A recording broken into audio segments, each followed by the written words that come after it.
about director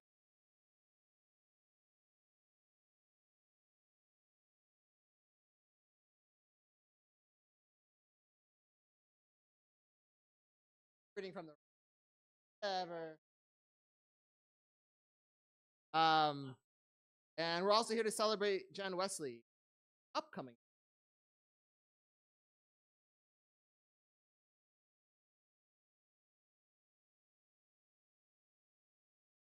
Words are a nation and community dedicated to poets, writers, artists. Imagine the possibilities of language. Existence since 1968, making us 57 years old this year. I'm probably saying 57. I was saying 56 most. We nurture the literary arts through a wide variety of programs. We have a workshops program, both free and paid workshops. And we have a reading and performance series right here in this theater pretty much every weekend. We do have some exciting events coming up. Quite a few in February, actually. Next weekend, we will have Jeanette Clough's book launch on Saturday, so please come back for that. It is also this year the 50th anniversary of the end of the Vietnam War. And so we'll be having a few programs centered on that this year, the first of which is also next weekend. We are going to have Viet Thanh Nguyen, May Elliott, Lan Duong, the artist An Lê here to have a conversation and a reading about the Vietnamese diaspora and the legacy of the war. So that should be a great program. Come back for that as well. Plenty of other things coming up this month. And then, of course, next month is AWP, which we'll be very involved with, a big writers conference with some events downtown, and the launch of our new anthology, Poetry Goes to the Movies, which is poets writing about the movies. So that will be happening later in March. We can't really do what we do without the support of our members. And so many of you are members here in the audience, and we appreciate your contributions. It really helps the space, keep the space going. If you're not a member, please consider becoming one. It costs as little as $60 if you're a student or senior, $75 is a regular membership. $100 is a dual membership. It gets you all kinds of benefits, including we have some membership premiums, some books that you get as part of your membership in the bookstore. You get a discount in our workshops, a discount in the bookstore as well. And you get into all of our events for free. This event we did keep free, but we are starting to charge this year again, as we used to do before the pandemic. There are severe cutbacks going on in the arts right now. I just got a scary letter from the NEA today. I know we're all in this together. It's not just the arts, but nonetheless, it's going to be a rocky time, and so whatever you can do to support poets and writers and the arts and what we do, we really appreciate it. Beyond that, I think I just wanted to get into the program. It's really wonderful to have both Carine and Jan here.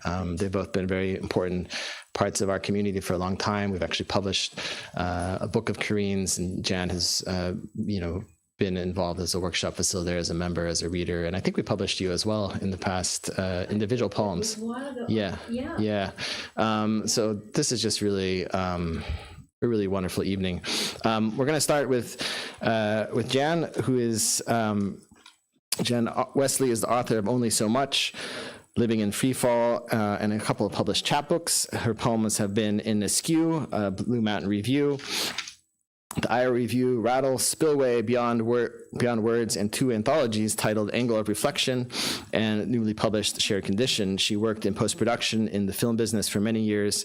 After receiving an MFA at Vermont College, she's taught writing at the University of Redlands and the Fashion Institute of Design and Merchandising. As I said, we have so much love for you, Jan, and we're just really thrilled to have you here to read. And I think I'll just leave it at that. So please, everybody, welcome Jan Wesley.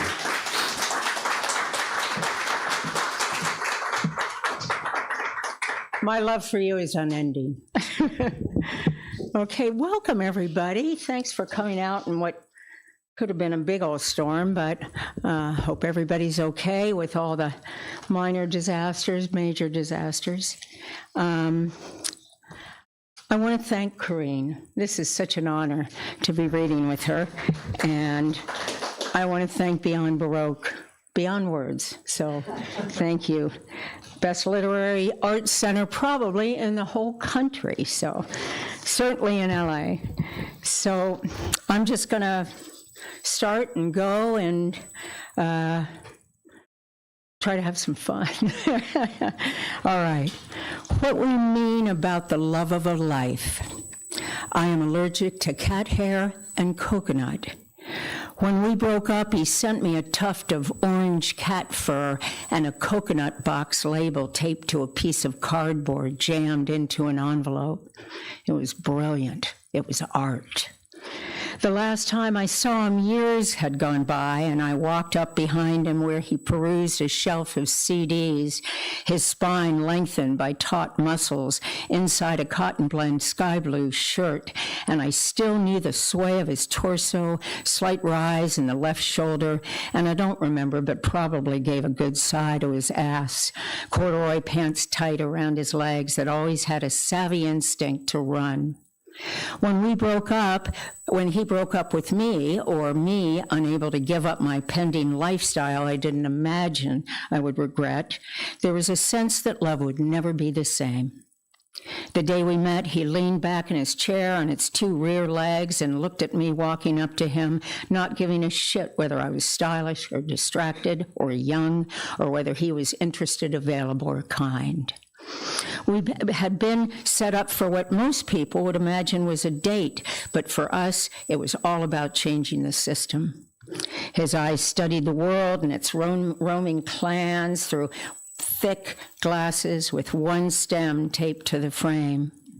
We lived on a hill choked off by a 5-lane boulevard lined in ethnic restaurants and shops that stayed open late because people didn't have anywhere else to go. We were poor, but not like people who didn't stand a chance. He and I could read contracts and choose not to make raw deals that would take things out from under us. We could con our way into jobs and always make a few bucks for gas and food. Our bodies were shoots pushing up from the dirt. We were lion-hearted, laden with limberness. We were just beginning. Oh. Thank you. Thank you. In my solitude, sun rays have just begun to fall across a corner of the terrace where I sit with coffee and her new book. I envy and hate to feel that way, vengeful, like unyielding scratch of nails down an arm. So I kick myself for it, but it's a good book and deserves the glory it gets.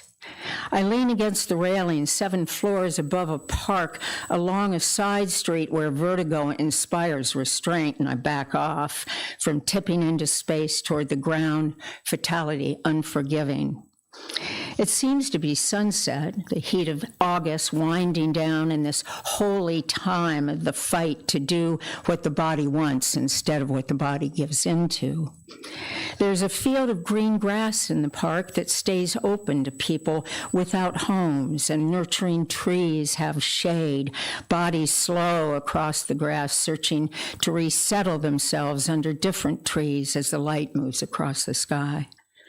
Men and women we never see, never listen to, sit in picnic tables, their minds whittled and stuffed with all they own. From inside the house, I hear a jazz singer float a song, and I breathe in my solitude, the book tapping on my thigh as she speaks only to me, and I sit with her, ablaze in consequences of fires so hot to the touch. Well, I wrote this in the first or second atmospheric river storm. Atmospheric rivers. The sound of electricity hums after the rains in this rebel winter, drilled by jackhammers of wind and chill that fire tiny needles at the eyes.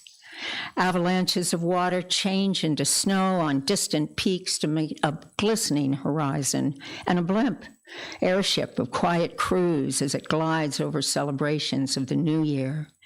Forecasters bemoan the unrestrained cold, our bodies tossed under comforters, feet in socks on hardwood floors, landslides invading our homes.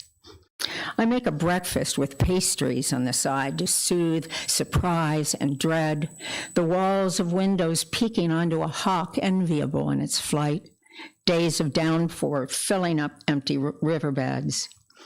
A still life of clouds hang in an aftermath of the rain's assault, a relief that feels like the touch of a lover's skin. The phone rings and a friend prattles with fear, and again, I care for another better than I do myself, a sacrifice toward a heaven I don't believe in. Rapid rushes of water dwindle to a standstill. I redress myself to get outdoors, the new air a cure. Suddenly a coyote in the road stares at me, gazing back at him. I speak as if we are friends and say, "The hills have water now, you will find food," as he comes close enough to lick my hand until we remember who we are.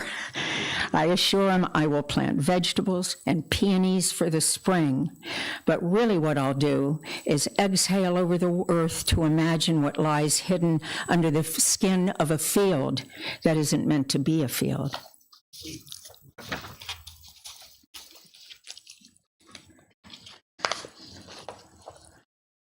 My beautiful car. Sound fills the gully, and the gully is wet. Small animals bend their heads to the wreck. I cannot hear traffic, the sky quiet like a hand inside a shirt. Battered air is muggy, stiff as a bed, good enough to lie on, to breathe in silence. Nothing looks the same. Rattled with wander of my mind as I veer from what is familiar. The man who could do me in lounges by the broken, stolen car. I hear the steam, a continual crack of metal and glass drips from my beautiful car, my gentle and criminal man trying to sleep, seeming to sleep. I hear him exhale grunts I wouldn't make, too harsh and gurgled, my stunned relief he isn't dead. My red stinging hands reach for strange mercy, no bones in unusual angles, minimal blood, so I lift my head. His voice is taken in gravel when I see him move. Don't fuss over me, I know how to do this. There is sizzle up my spine when he says there is possibility of fire, a splash of oil into leaps of flame. He calls to me, discovering we are alive.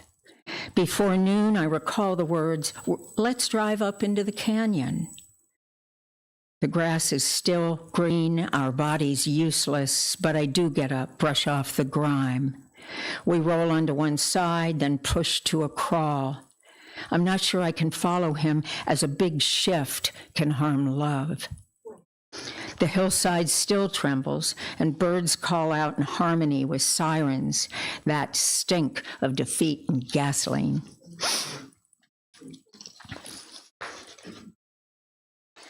Sitting at the desk as if I have a job. It is not as it was, and he says, of course not, and I tell him, now we are a hunk of bones shooting out rigorous pain like the aftermath of a brawl. When I saw he could dish out damage of a right hook, it wasn't always like this. My hair sprouted white strands like limp string. "What the," he would say from his lips dripping judgment. I gather bread and avocado, and the mailman needs an ear to speak of his daughters, bilingual, but teens now, and what he should do for them. His fingers fold over a pile of solicitation that I flip into the recycle can like cards into a bowl. I throw back pills promising me years to live, perhaps an end to fire, a ravage of my core. It is not as it was, as my soulmate promises a gift and dinner more, red-headed birds winging it past the window. All right. Just to let you know, when I first read you, I couldn't get my mouth around your quagmire of words, but I clawed my way through your books, and weather turned crazy in ways that bring up gush of oil, earthworms, explosion of cicadas after dark. They told me you were fickle and a little ferocious around the eyes, your spit of meaning surrounded by a stomp and a gate until we have to duck and weave from what might feel like a hook across the jaw. Now, no one's talking smack about you anymore. Some of us stuck in a state of homage as if you dance on fire, like moths around the lamp. And truly, madly, I would scramble to lick the flames and bear the burn, even careful as I am about love and getting taken by guys I don't deal with anymore.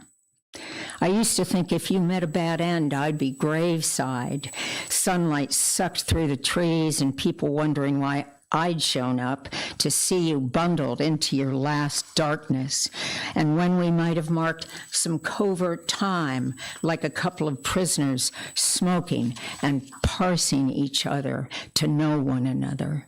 Then stepping out into the dark where we sipped the milk of headlights of an off-road grass for hours, wrapped in a blanket under stars popping like fireflies, and you in the wild quiet saying how I was your lady of wet glass rings on the album cover. This was for Dennis Johnson, who was 1949 to 2017. Big loss for me. Okay. How things happen we never see. I better get the page. Because of this. Darn it. I'll hold that for a minute. Oh, I'll read it from this. How things happen we never see. When I was a kid, I never had to go with other kids to church. My father always in a dither and declaring there is no God. My face was sunk into books in the laundry room, being helper and pest, while I waited for kids to race home from their pews. And some days I slept late, and one of those days my mother was gone, just like that. I went from worry to knowing she was dead, always, and to this day, feeling lucky I didn't find her there in their bed, her face perhaps pale, pinned to a view of the ceiling or falling to the side. I never saw where her hands had settled, where her beautiful legs were frozen under the sheet.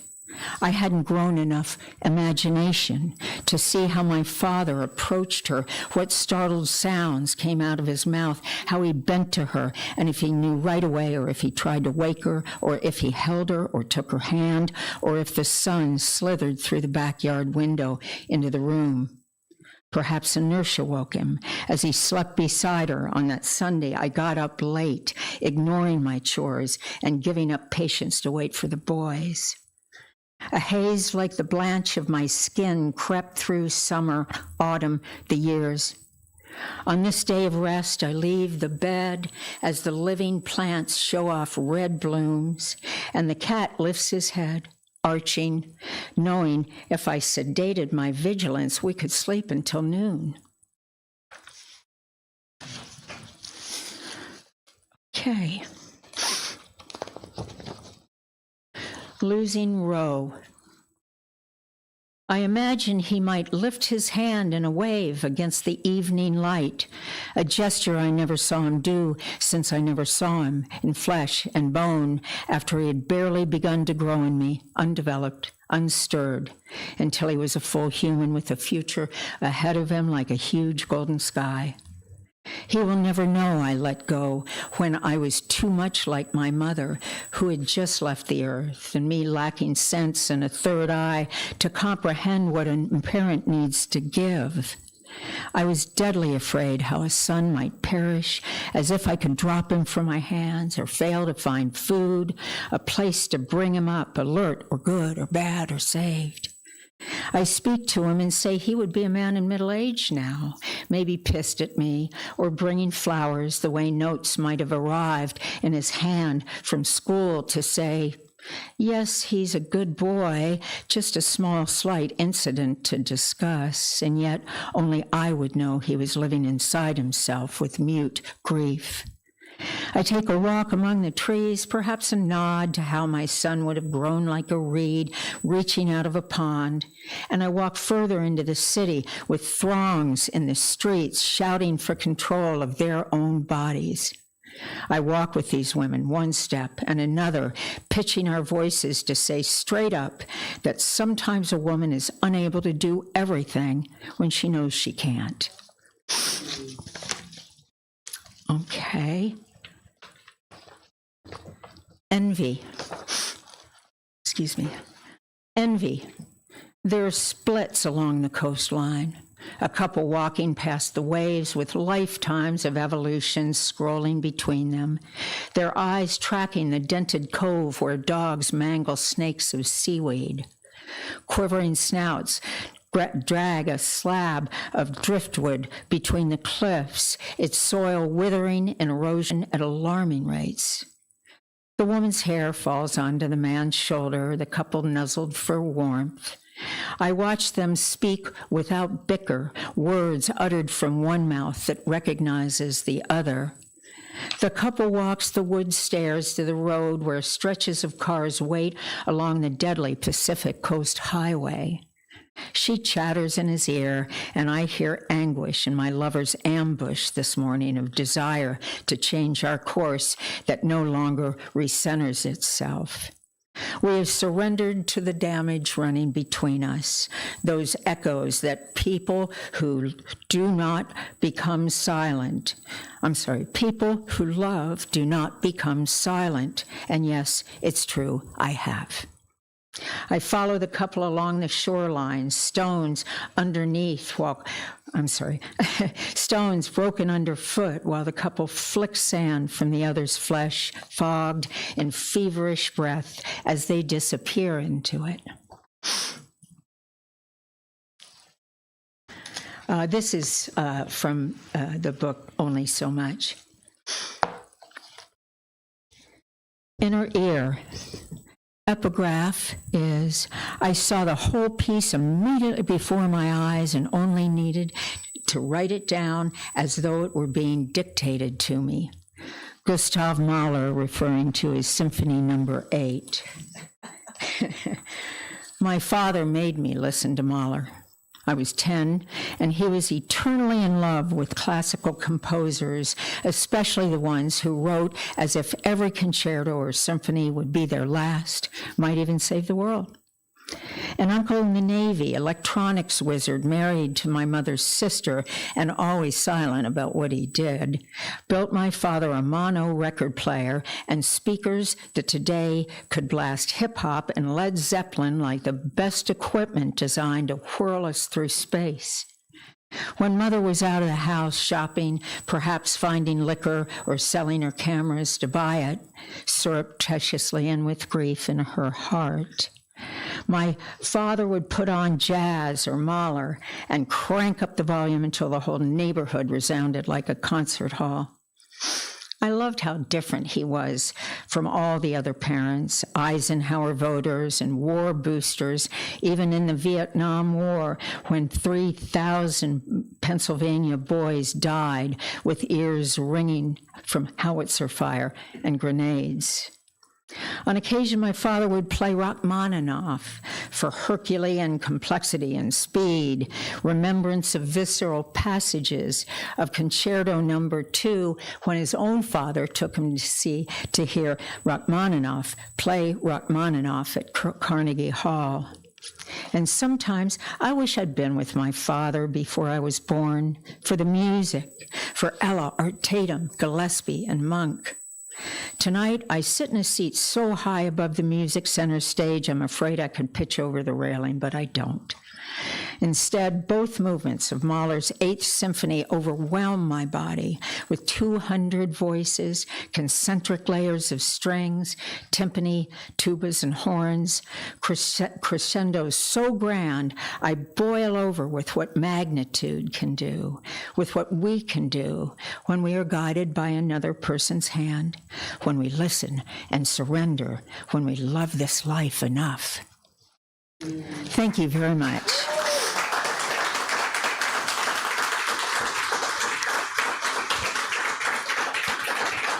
Thank you all for being here. Sit. Okay. One more round of applause for Jan, please. Thank you, Jan.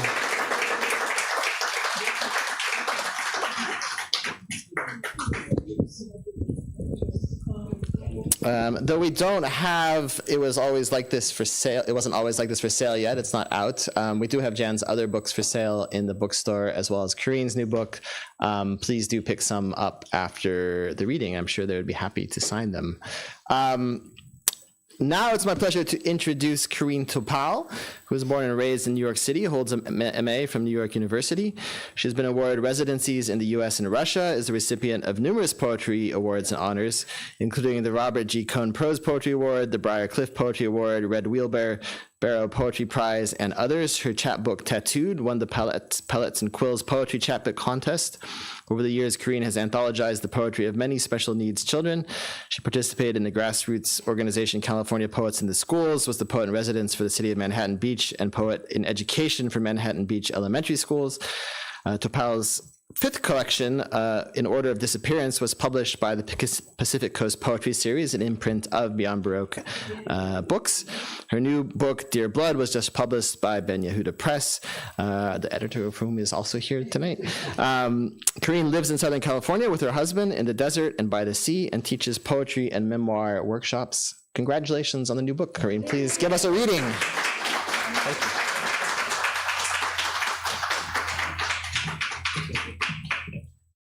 Thank you. We're small, but we're mighty. I speak of you all here. Thank you for coming out in the rain. And it's a drizzle, actually. I'm from New York, well, as you know. And Southern California, people don't like drizzles. They don't do well, you know. So I appreciate that you came out. And there are all sorts of pretty paper clips here. Did you leave them, Jan? Because they're really cute. They're all different colors. But anyway, enter poetry patter. So I want to thank Quentin, and Eric is at the helm here for the sound. Thank you. And Yvonne, who did I think he's outside, but he did a beautiful job on our flyer. And for Jimmy, who picks up for the rest of everybody else, thank you.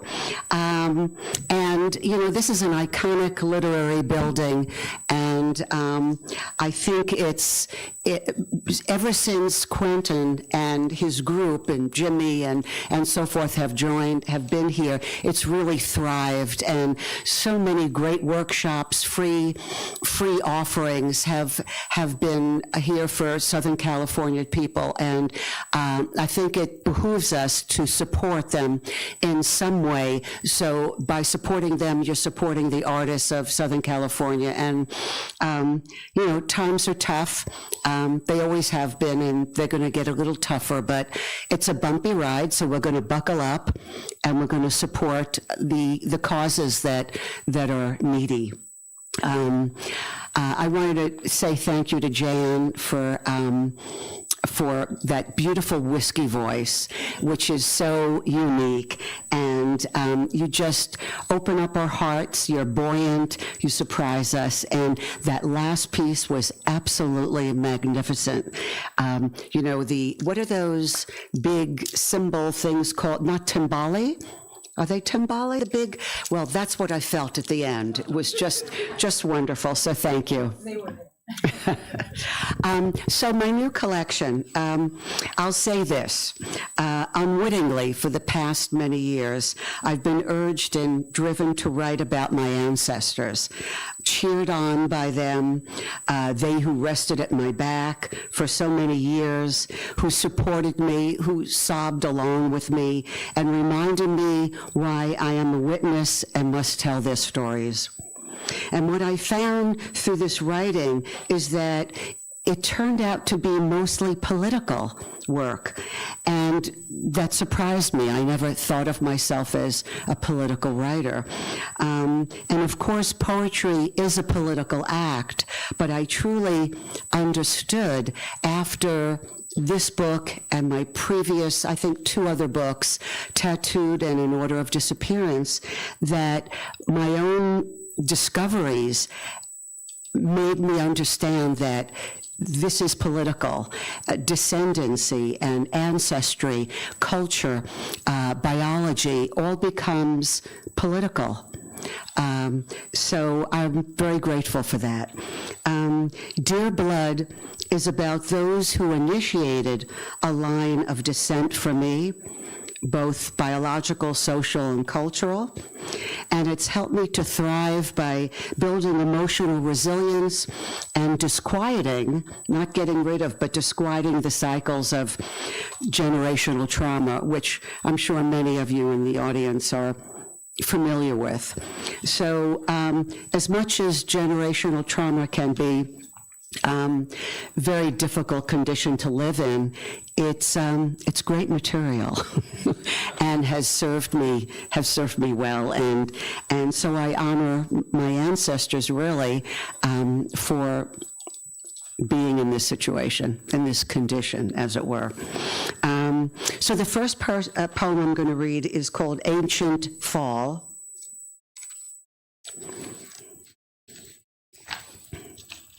Another interesting thing that came about, because I'm reading the book totally out of order, it seems like a very different book.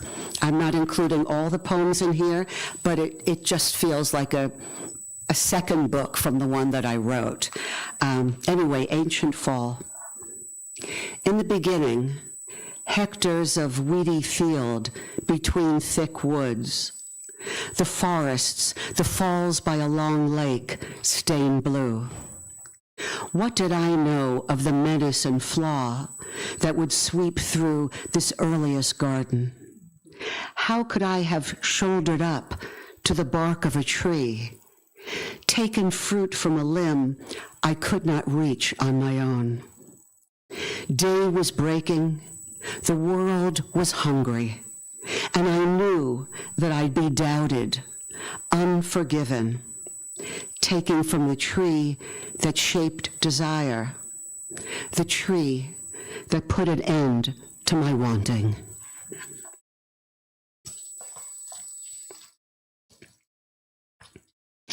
This next poem is called My Dead. Cecilia helped me organize the poems, and I'm just mentioning that because I'm totally going against her. And I am reading this poem backwards. I don't know why, but I was reading it last night to see what I wanted, and I thought, that's how it's going to go. So it's called My Dead.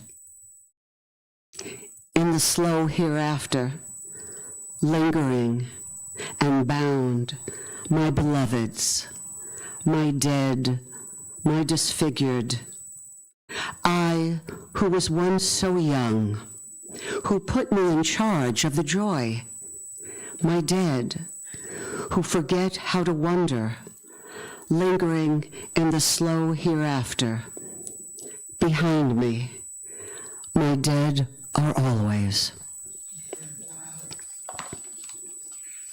I'll read it for you forward. My dead are always behind me, lingering in the slow hereafter. My dead who forget how to wonder, who put me in charge of the joy. I who was once so young, my dead my disfigured and bound, my beloveds lingering in the slow hereafter.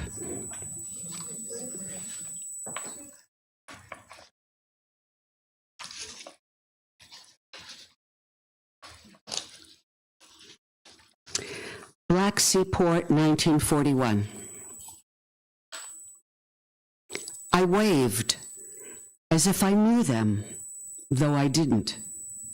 Only that they waved frantically to us on the pier, dull-eyed, watching from below. They waved with the glee of the lucky few, their first small winnings hidden in coat seams. They held hands, raised tiny flags, wore overcoats and dresses, suits, scarves, and hats, though it was spring. I felt afraid for all of us. The wind blew, caps and fedoras fell to us like an offering, some slipping into the water the color of my husband's eyes. A persistent gray moving the ship further away. A passenger with a fiddle played, and we hurried to the end of the pier. We waved. It gave us something to do. We needed to be close to those fleeing. We witnessed the tilt of our lives as if we were in steerage, but we were here, on shore, the evening sun behind us, our backs turned away, billows of smoke driving them further as we headed back to the town, where some were burning our shops and others coming for our homes.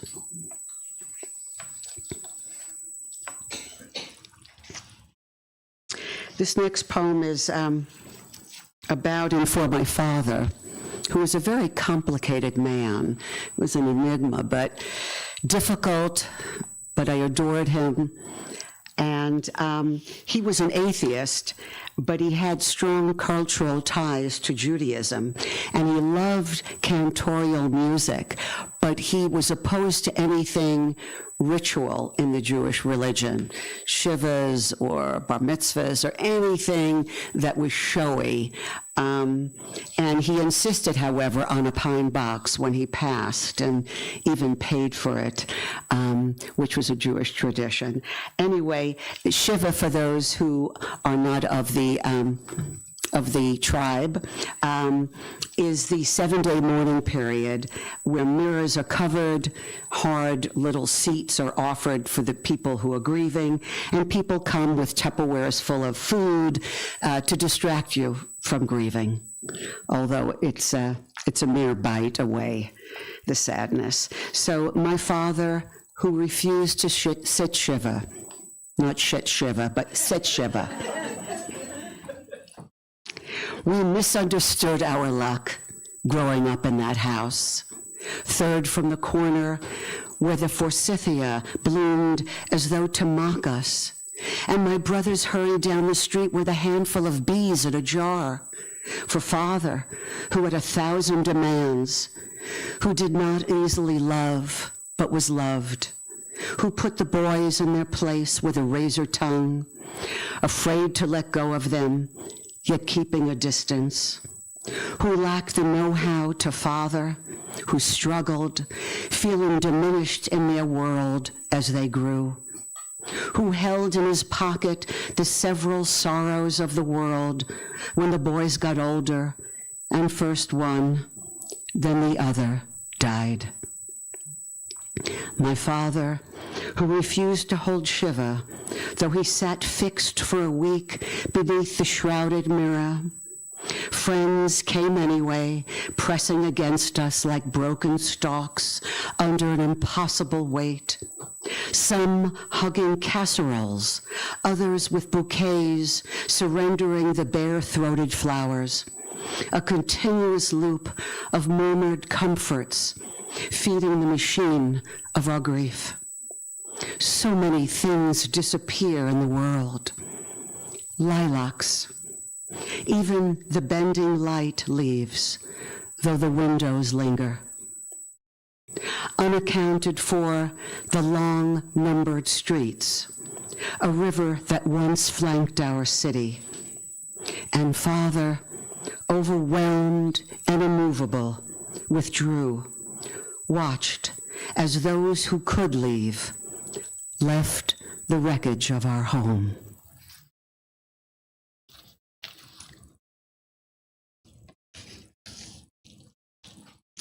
This poem is for my mother, who was born in Dresden, in Germany, and, well, the poem will tell you. She was a remarkable woman, the crows of Dresden. My mother dreaded anything with a beak. Eagles and doves, no exception. When the windows were open and a house sparrow flew in, she ran for the door, the fields out front, and the forests behind our home. The earth filled with feathers. My mother fretted. She shuddered with coughs. I ran to soothe her, but in her head, birds circled, flocks conspired. Any head under wing left mother open-jawed. The raven, the hawk, even the black-capped chickadee with its common coo, coo. I yelled for Father, who came with a broom. Mother flailed her arms like a wide-winged fowl. I held her and whispered, "The black crows of Dresden are gone. The dark-beaked creatures on Ubnerstrasse picking at bits of Jews.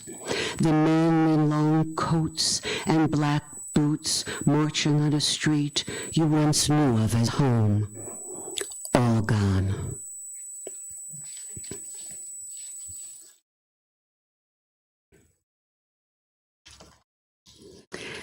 This is for someone some of you will know. Estrangement. The title comes from the great Carl Phillips line. Estrangement, like sacrifice, begins as a word at first. Estrangement.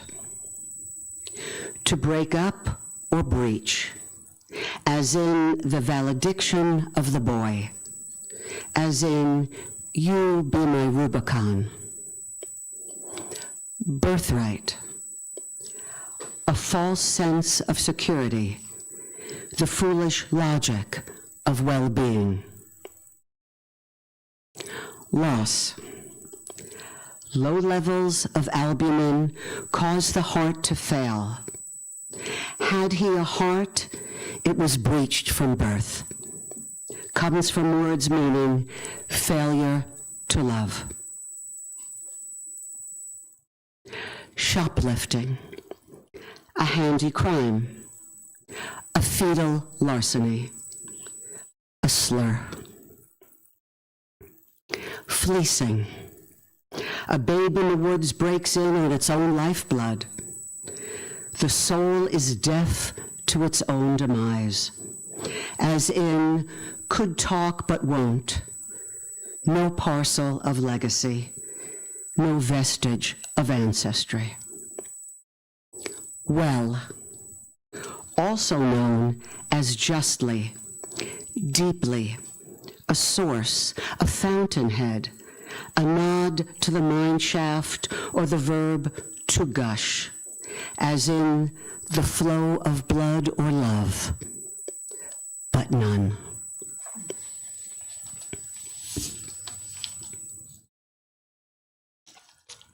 I wrote this poem during the pandemic, and then it sounded to me like something that was more than the pandemic, and it became for me, well, contemporary, political, and seems very apt for today.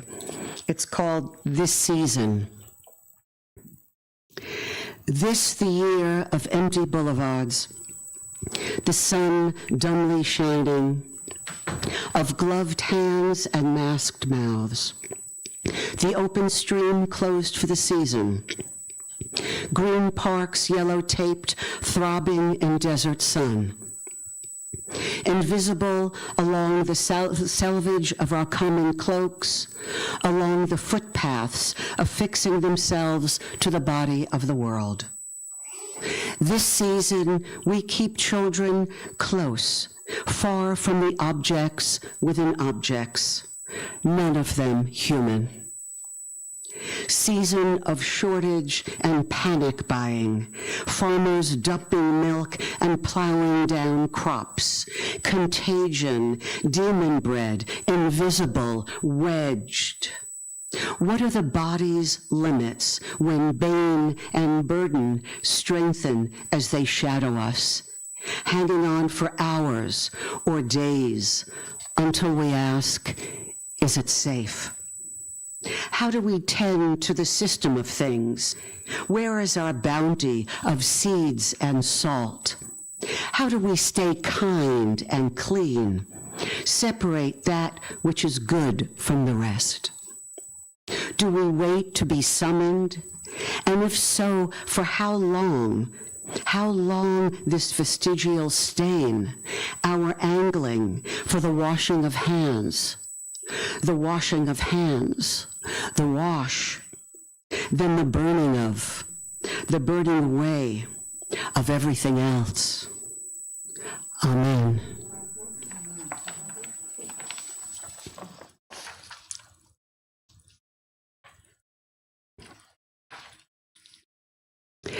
They filled with promise and worth.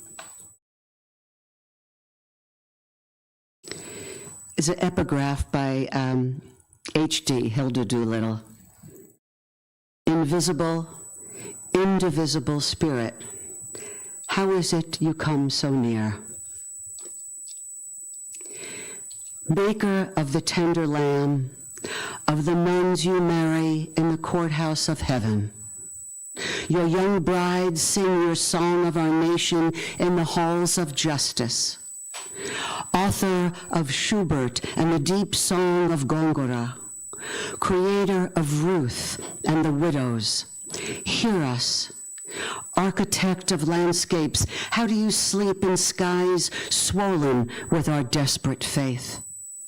Are you not our Father, engineer of the windswept in the wilderness?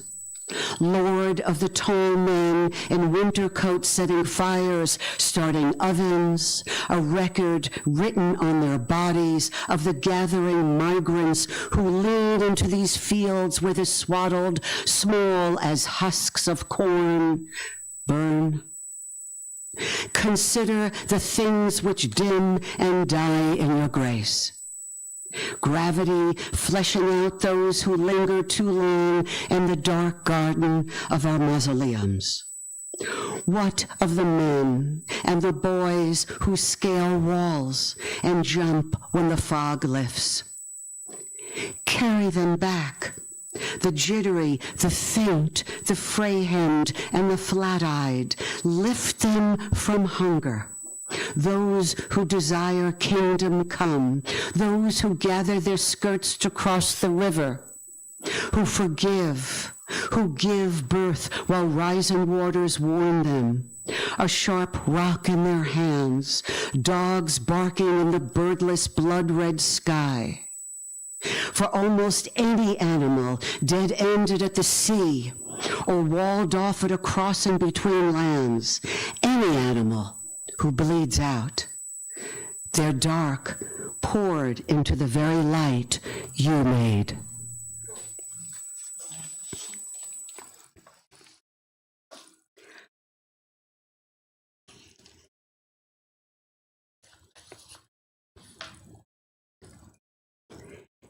If the muzzle of indifference gives hope to us, should we?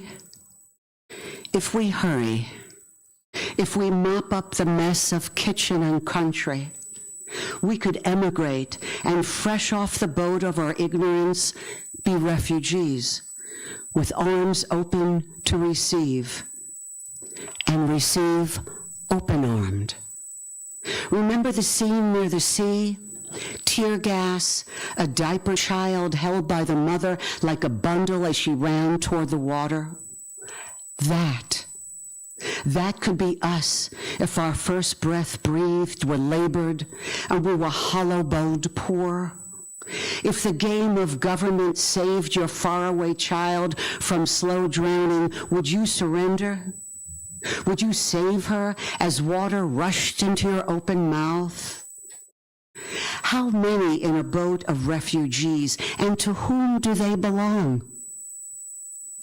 If, in a state of fear, your arrival point was anywhere but home, where along the bankrupt avenues from here to there would it be? If at the end of a night everyone promised to meet again, would we mistake 1,000 unbearable eyes for a lit road and cross it? If the eyes of a broken doll were glazed in death, would you still buy it for your child? For any child?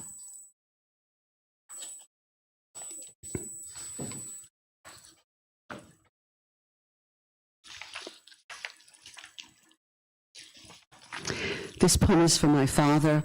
When Jan read her poem about her father and Rachmaninoff and Mahler, my father was the same.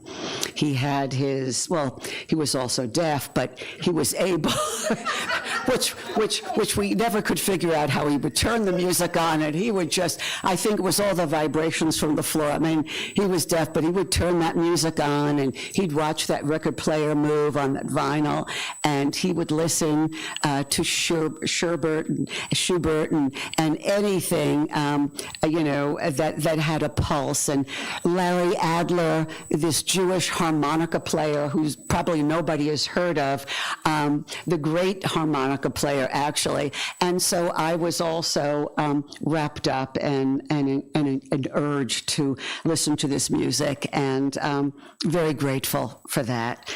And this poem is called Threadbare. We are homesick, from my father, who was Pop.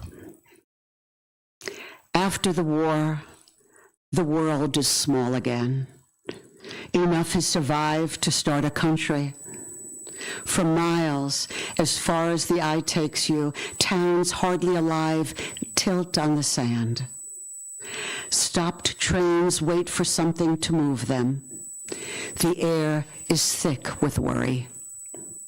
I search for a quartet in the town of my people, but find no one except for a desperate boy pointing to my cello, which I hold on to belly down. It is my father as a boy. Who knows how, in the half-lit morning hours, people see what they long for.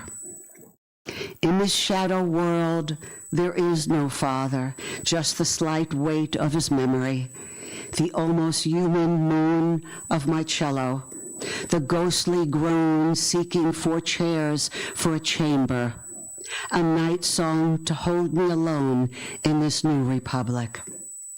I am homesick, although I don't know where home is, but a faraway music holds my attention. The adagio I played years ago while father sat for hours in his chair and hummed. An impressive audience, enough to fill the town, sits atop the moving trains, fanning themselves with their top hats and berets. On cue, we open with an effortless adagio for strings, whose middle passage initiates a slight dynamic change to andante. Now listeners hold their hats. Hours pass, but they don't stir until dusk, with the roused allegretto, when they grow animated, as though suddenly wound up, throwing carnations, shouting bravos. My father sits beside me playing his violin. We play on, losing ourselves in the earth's decor. Our swaying bodies polished in the next sun, our tears pooling at the small scratch of our wood. Penniless, not broken. We move from town to town, appearing suddenly out of the dust. The same trains stand on the tracks. The same people wait as if to preserve the heartbeat. Ah, Mozart, man of loose buttons, the flustered nerve of the world, taking up most of the sky. Con affetto.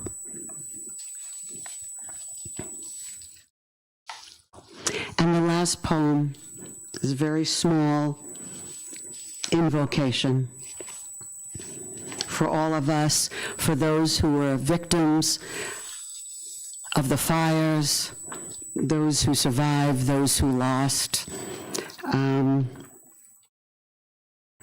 Just an invocation, a lament.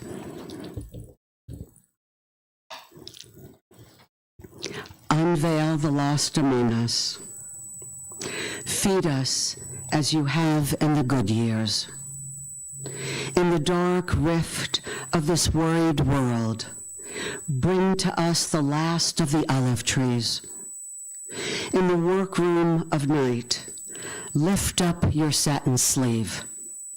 Smooth the edges where the dying have lain. Thank you so much. Thank you. Another round of applause for Carine and for Jan as well. Thank you, Carine. And thank you all for coming. There's a little bit of reception still outside. Please buy some books and enjoy this rainy evening. Thanks so much.